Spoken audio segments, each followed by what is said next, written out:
வணக்கம், வந்தனம், நமஸ்தே, நமஸ்காரம். நான் உங்கள் நண்பன் விக்கி ராய்ட். நீங்கள் கேட்டுக்கொண்டிருப்பது விக்கி ராய்ட் பாட்காஸ்ட்.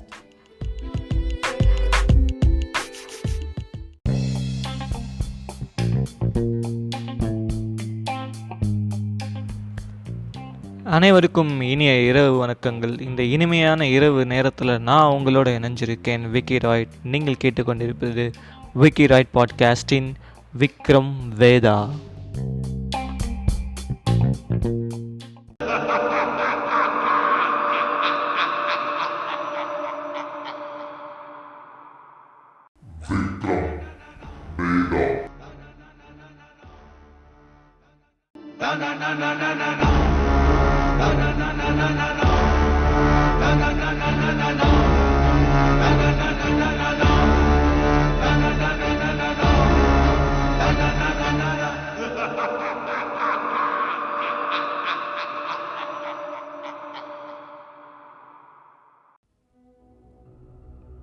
வேதாளத்தை முதுகில் மன்னன் விக்ரமாதித்யன் ஏற்றிக்கொண்டு நடு இரவில் காற்றின் ஓரமாக மன்னன் விக்ரமாதித்யன் நடந்து சென்று கொண்டிருந்தார்.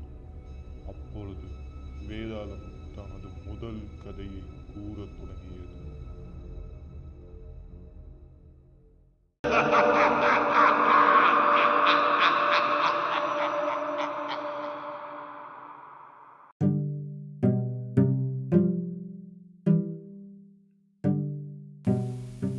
விக்ரமாதித்யா மன்னா, நான் கூறும் கதைகளை சற்று கவனமாக கவனி. கதை 1, சூரியம்மாள் கதை. பாடலிபுத்திரம் அருகில் மிகவும் ஒரு அழகான ஒரு குக்கிராமம் ஒன்று இருந்தது. அந்த கிராமத்தில் அழகுக்கே அழகு சேர்ப்பவளாக ஒரு பெண் ஒருத்தி வாழ்ந்து வந்தாள். அந்த பெண் துர்காதேவி அம்மனின் தீவிர பக்தியாக இருந்து வந்தாள். துர்காதேவி அம்மன் மீது கொண்டு வந்த பற்றால் அவள் தினமும் கோயில்களுக்கு சென்று வழிபாடுகளை செய்து பூஜை புனஸ்காரங்களில் ஈடுபட்டு வந்தாள். அப்படியாக தனது வாழ்நாட்களை ஓட்டிக் கொண்டிருந்த அப்பெண் ஒரு நாள் துர்காதேவி ஆலயத்துக்கு சென்றாள். செல்லும் வழியில் சூரியம்மாள் என்ற ஒரு வாணிகம் செய்யும் இளைஞன் அந்த ஊர் வரை செல்லும் போது அவளை கண்டு காதல் உற்றான். காதலின் தாக்கத்தை தாங்க முடியாமல் அவன் தனது நண்பனிடமும் அப்பெண்ணை பற்றி கூறி அப்பெண்ணை காதலிப்பதாக கூறினான். நண்பன் அல்லவா, காதல் உற்ற நண்பனை உதவி செய்வது நண்பனின் கடமை அல்லவா? அந்த நண்பனும் அப்பெண்ணின் வீட்டுக்கு நேரடியாக சென்று அப்பெண்ணின் தந்தை தாயாரிடம் தனது நண்பன் சூரியம்மாள் பற்றும் அவன் வணிகம் செய்யும் விளக்கங்கள் பற்றியும் இந்த ஊருக்கு வணிகம் செய்ய வந்த காரணத்தை பற்றியும் எடுத்துரைத்தான். பின்னர் சூரியம்மாள் கொண்ட காதலை பற்றியும் அப்பெண்ணை தனது நண்பன் சூரியம்மாவுக்கு தரும்படி வினவினான். பெண்ணின் தந்தையும் தாயும் அதற்கு சம்மதித்து ஊரே அசரும் அளவிற்கு அந்த திருமணத்தை நடத்தினர். வணிக குடும்பம் அல்லவா, சீரும் சிறப்புமாக அந்த திருமணத்தை நடத்தி தனது அன்பாக வளர்த்த அழகிய மகளை சூரியம்மாளுடன் அனுப்பி வைத்தனர். சூரியம்மாளும் அவனுடைய நண்பனும் மற்றும் அவளுடைய மனைவியும் குதிரை பூட்டப்பட்ட வண்டியினுள் இரவில் அந்த ஊரை விட்டு கிளம்பி தன்னுடைய சொந்த ஊருக்கு திரும்பிக் கொண்டிருந்தான் சூரியம்மாள்.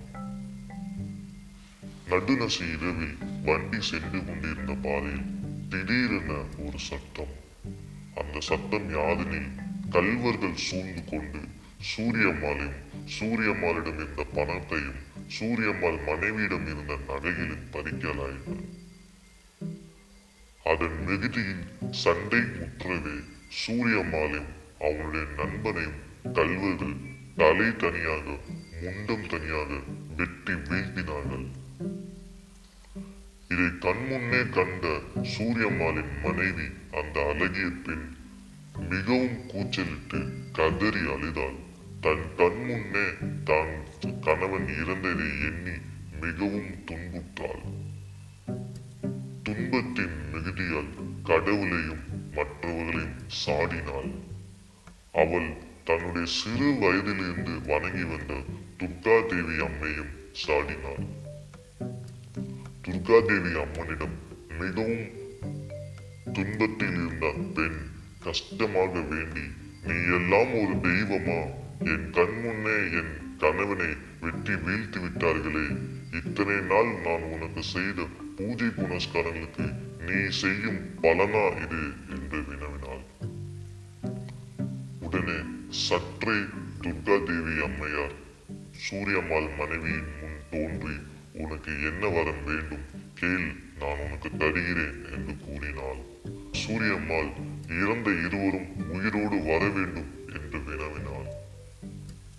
அதற்கு துர்காதேவி அம்மாள், சரி அப்படியே ஆகட்டும், உன் கைகளால்களே அந்த முண்டம் தனியாக தலை தனியாக கிடக்கும் 2 பிணங்களை சேர்த்து வை, நான் உயிரை தருகிறேன் என்று கூறி மறைந்தாள். சந்தோஷத்தின் உச்சியில் என்ன செய்வதென்று தெரியாமல் மிகவும் பூரிப்புடன் இருந்தால் சூரியம்மாளின் மனைவி அந்த அழகிய பெண். சந்தோஷத்தின் அதிக நெகிழ்ச்சியால் ஆறாவார கூச்சலிட்ட அவள் தலையை எடுத்து முண்டத்துடன் சேர்த்தாள். ஆனால் பின்னர்தான் அவளுக்கு அதிர்ச்சி காத்திருந்தது. என்னவெனில், சூரியம்மாளின் தலையை அவனது நண்பனின் உடலிலும் அவனது நண்பனின் தலையை சூரியம்மாள் உடலிலும் சேர்த்தால் இருவரும் உயிர் பெற்று வந்தனர். தற்பொழுது கூறுங்கள் மகாராஜா விக்ரமாதித்யா, அப்பெண் யாருடன் வாழ வேண்டும்? தனக்கு தாலி கட்டிய சூரியம்மாளின் தலை சூரியம்மாளின் நண்பனின் உடம்பில் உள்ளது. தன்னை தொட்டு கட்டிய தாலிகளை கொண்ட கைகள் சூரியம்மாவின் நண்பனின் தலையை கொண்டுள்ளது. இப்பொழுது அவள் யாருடன் வாழ வேண்டும்?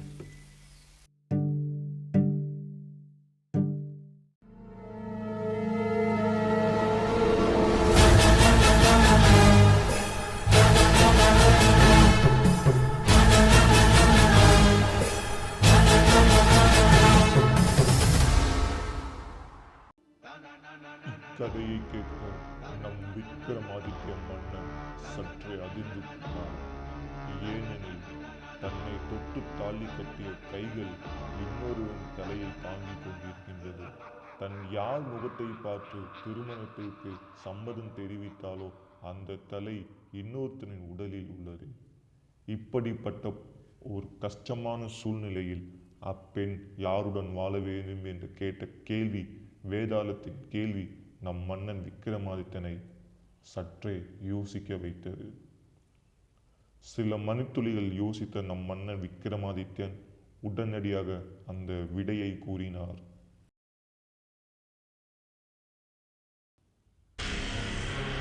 வேதாளமே, நீ கூறிய கதையின் விடை விதனமாக. இதன் உண்மைத்தன்மையை நீயே கூறு. நாம் என்னதான் புஜபலங்கள் கொண்டிருந்தாலும், என்னதான் கைகளின் கால்களின் புஜபலங்கள் கொண்டிருந்தாலும், ஒரு உடம்பு மிக முக்கியமாக இருக்கக்கூடிய ஒன்று தலை மட்டுமே.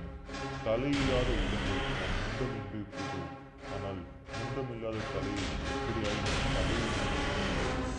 எனவே எனக்கு தெரிந்து அந்த பெண் சூரியம்மாவின் தலை கொண்டிருக்கும் மற்றும் நண்பனின் உடலை நபருடன் வாழ வேண்டும். ஏனெனில் இவ்வுலகில் அனைவரும் முகத்தை பார்த்தும் தலையை பார்த்தும் மட்டுமே அடையாளம் கொள்வார்களே தவிர உடம்பை பார்த்து அல்ல. எனவே சூரியம்மாளின் மனைவி அந்த அழகிய பெண் சூரியம்மாளின் தலையை மட்டுமே வாழ வேண்டும்.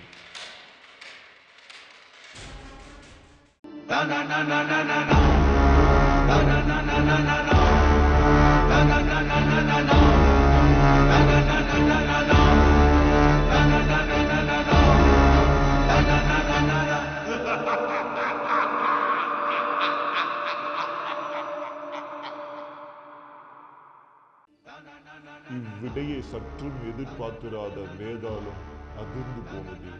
எப்படி இக்கதைக்கு இவ்வளவு சுலபமாக ஒரு நல்ல ஒரு விடையை மன்னனால் கூற முடிந்தது என்று எண்ணி மன்னனை விட்டு நீங்கி பறந்து அதன் வசிப்பிடமான ஆலமரத்துக்கே சென்று தலையீழாக தொங்கிக் கொண்டது. மன்னன் விக்ரமாதித்தனும் தன் கூறிய கதையின் விடைக்கு பதில் சரியென எண்ணி மறுபடியும் அந்த ஆலமரத்தை நோக்கி நடக்க ஆரம்பித்தான், வேதாளத்தை தூக்குவதற்காக.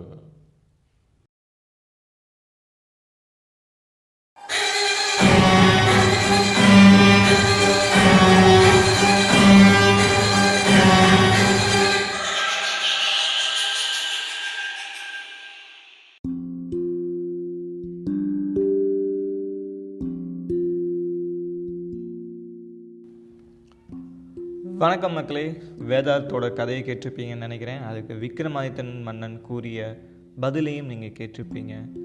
வேதாளத்தோட கதை சூரியம்மாளோட தலை தன்னுடைய சூரியம்மாளோட ஃப்ரெண்டோட உடம்புல இருக்குது. அதே மாதிரி சூரியம்மாள் ஃப்ரெண்டோட தலை சூரியம்மாளோட உடம்புல இருக்குது. இப்படி இருக்கிற சமயத்தில் தான் கட்டிக்கிட்ட கணவனோட தலை தனியாகவும் உடம்பு தனியாகவும் இருக்கிறப்போ யார் கூட வாழணும் அப்படிங்கிற அந்த பெண்ணோட கேள்வியும் நியாயமானது.